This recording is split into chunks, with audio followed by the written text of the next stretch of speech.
السلام عليكم. مع اقتراب شهر رمضان المبارك بدأت القنوات والشركات المنتجة بإعلان المسلسلات المشاركة في الموسم الرمضاني، ومن ضمن هذه المسلسلات مسلسل خان الذهب بالجزء الثاني. راح أعرفكم على تفاصيل العمل والممثلين المشاركين في المسلسل، بس قبل لا نبدأ الفيديو أتمنى منكم أن تشتركون بالقناة وتفعلون زر الجرس حتى يصلكم كل جديد بالقناة.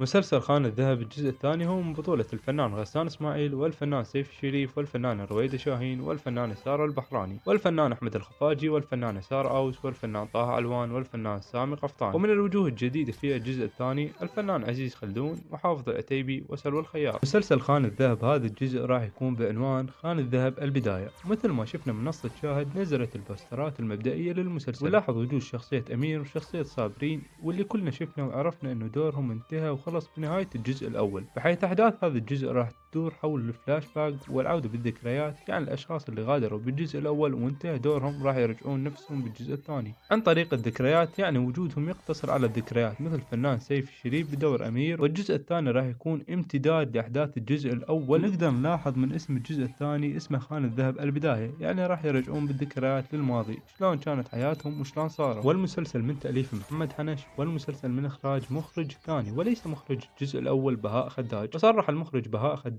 واعتذر عن إخراجه الجزء الثاني بسبب انشغاله في إخراج مسلسل سعودي، وليس لديه الوقت الكافي لإخراج مسلسلين في نفس الوقت. وخان الذهب راح يكون من إخراج مخرج لبناني وليس مخرج عراقي، والمسلسل من إنتاج قناة MBC عراق. ومن وجهة نظري الشخصية أعتقد إنه الجزء الثاني ما راح يكون بنفس الصدى وقوة الجزء الأول، لأن راح يكون أغلب مشاهد المسلسل ذكريات مو مشاهد حقيقية. وأعتقد إنه المسلسل ينجح المفروض ما يسوون منه جزء ثاني، لأنه راح يكون نجاحه أصعب بهواية من نجاح الجزء الأول. وأنه لو ما يسوون جزء ثاني أحسن، بحيث يخلون انطباع حلو وذكريات جيدة للمسلسل. حتى المسلسلات العربية يتخوفون يسوون جزء ثاني من المسلسلات اللي تنجح في الجزء الأول، مثل المخرج المصري محمد سامي يتخوف من عمل أجزاء ثانية لمسلسلاته، لأن يخاف ما تحقق مشاهدات ونجاح مثل الجزء الأول. وبس هاي كل التفاصيل اللي أعرفها حول المسلسل. إذا عجبكم الفيديو أتمنى منكم أن تشتركون بالقناة وتفعلون زر الجرس حتى يوصلكم كل جديد بالقناة.